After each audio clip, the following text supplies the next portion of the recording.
Succulents for beginners is one of the easiest plants to be able to propagate. Now, as I was looking into my garden, I found this amazing succulent, and it's actually quite intriguing because the shape of it always reminds me of a baobab plant.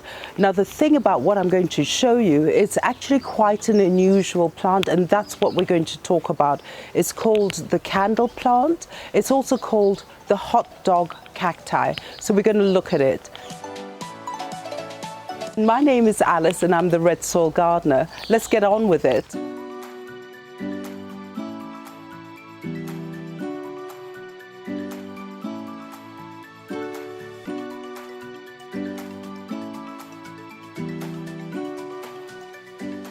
So this is my candle plant, and I find it a totally intriguing plant.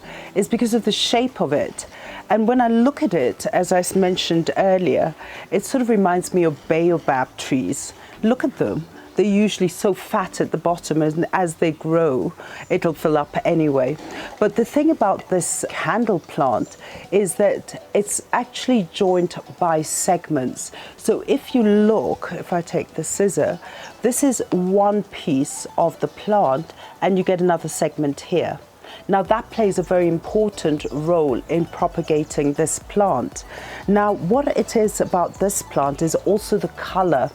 Now I love this grayish bluish color, and it's just even the way the leaves form at the top. But again, the most intriguing thing about this plant, it does lose its leaves over summer. When it's warm, it loses its leaves, but we'll talk about that later. So basically, what I'd like to show you is that as it gets more sun, it actually goes purple, a light purple. And some plants, especially if they've been out in the sun for a long time, you get this blend between this greenish, grayish color, and then you get little sort of bits of purple, and that makes it really interesting.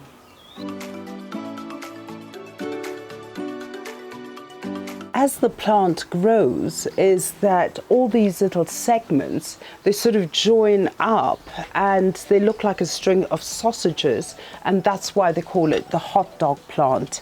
The other thing is that it stores water in the stem, and that's why you get all these this stem looking all full and succulent, and that's where it stores its water.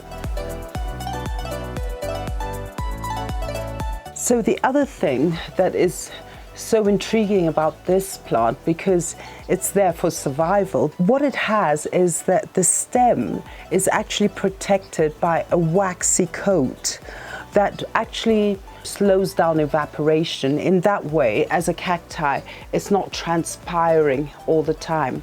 So we have two things. So with this fat stem full of water, it means it can actually survive without water for long periods of time.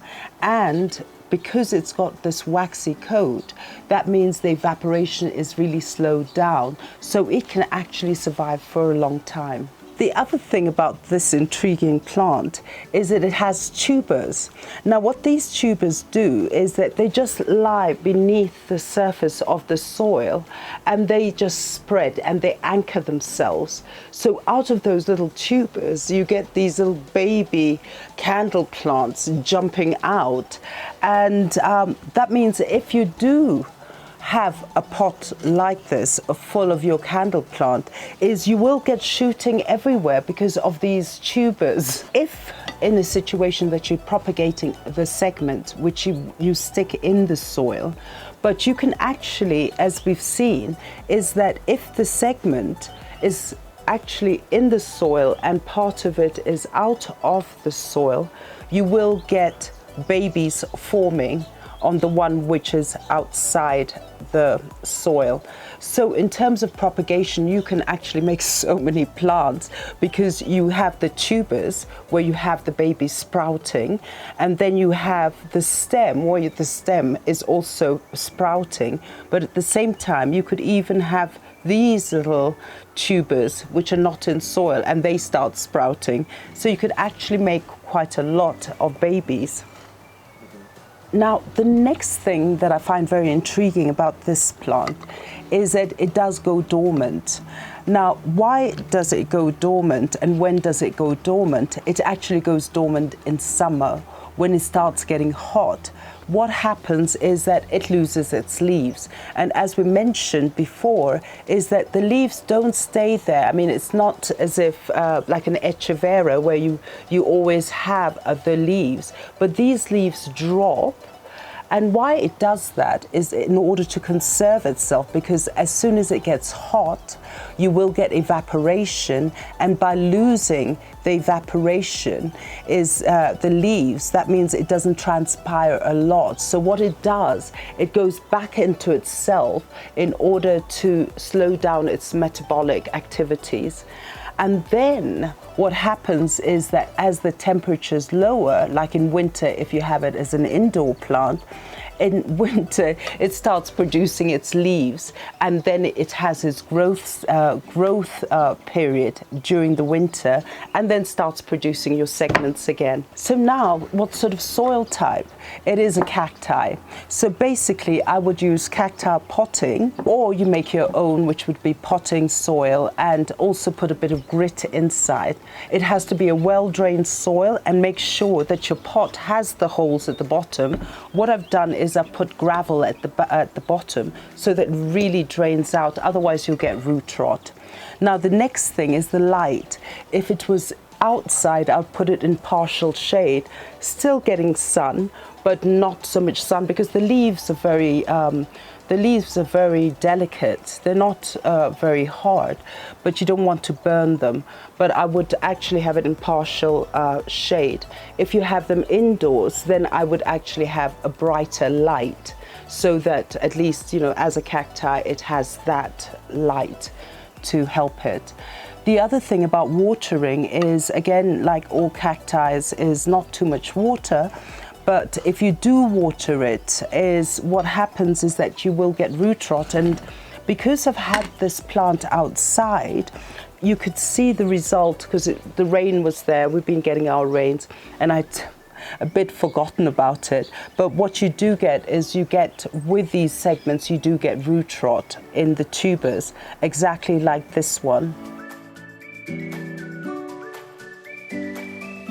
So with watering, as I said, is that basically, you know, is I just make sure you don't overwater it, but at the same time, it is a succulent and it does store water in its stem, as we said earlier.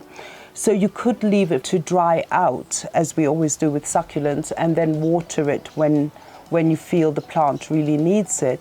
But what is important that is during its growth season, which is usually during the winter when the leaves start coming, and it will flower in winter, is do give it a bit of water, a bit more water during its growth season, because it needs that to mature. We're just going to do a quick propagation so you get the gist of it, but then you can propagate through seeds, but I always like to do it through stem. It's quicker and you can supervise it. So I'm going to put this aside, and these are the ones that I actually propagated. Now I think I did these about 2 months ago.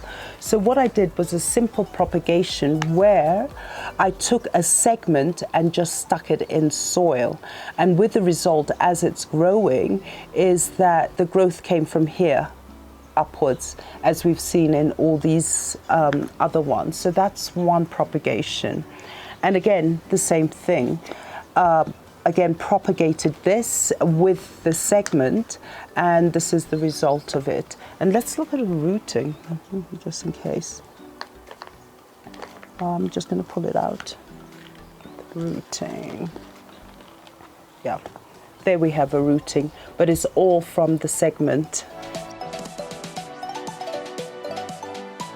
And again, we did the same thing here, where I put the segment in the soil. But look at this, as we said earlier, is that the segment, I got a baby growing out of the this other tuber here, and basically is another one growing here. So you do get this sort of situation where the segment has the baby and produces a new one, and if you end up with a stalk like this, and then you get another segment new segment forming, and you get your babies. So what I've done is I have here my pot with this lovely well-drained soil, and I've got again pebbles at the bottom, so it really drains, because it is a cactus and we don't want it to get into rot. So what we're going to do is just take a few of these segments, and then we'll put them in here, and then you'll see how it's done, and give it about 6 weeks, and you should start getting your babies coming up. So I have my pot with my mix. I'm going to make it slightly moist, just a little bit. Let's just mix it around so that I've covered every. I'm just going to pour a bit more. And the thing about this candle plant is that the roots are not deep rooted. So here we go, is I have my moist soil. Now I am going to look at this and try something different. So first of all, I'm going to snip here. That's one segment. And I'm going to remove the leaves.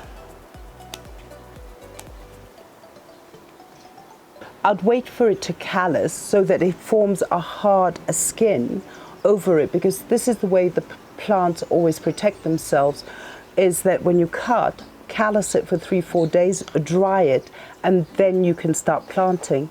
But because we're doing a fast forward here, is basically I will show you what to do, but don't forget to callus. So basically I'm just gonna stick it in the soil there. Okay, so that's one plant. But what I was thinking is these babies, like this one, I'm going to cut it. This is one of the babies that was jutting out, and I'm going to plant this one.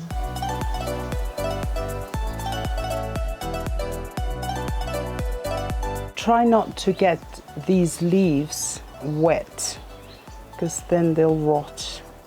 So that's one. As I search for my segments, we'll just do one more, and oh, we could pick from here. Here we go. So what we're going to do again,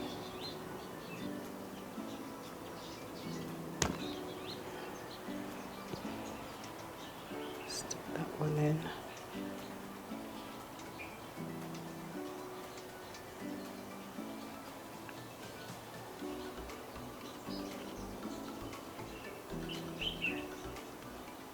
So basically what I have here, I might even remove some of these leaves because we don't want too much energy there. So what we've done here is we've taken the segments and we're trying to propagate them, and we've stuck the babies in here. Let's see how it's going to do. But what we'll do is follow it on Instagram and see how it develops. So I'd like to thank you again, and thank you for being part of the joining us on this channel. And from me and our new red soil gardener, Rasta, we want to say bye-bye, and don't forget to like and to share and press that notification bell, and don't forget to subscribe to our channel. We always look forward for comments, and have a lovely, lovely day.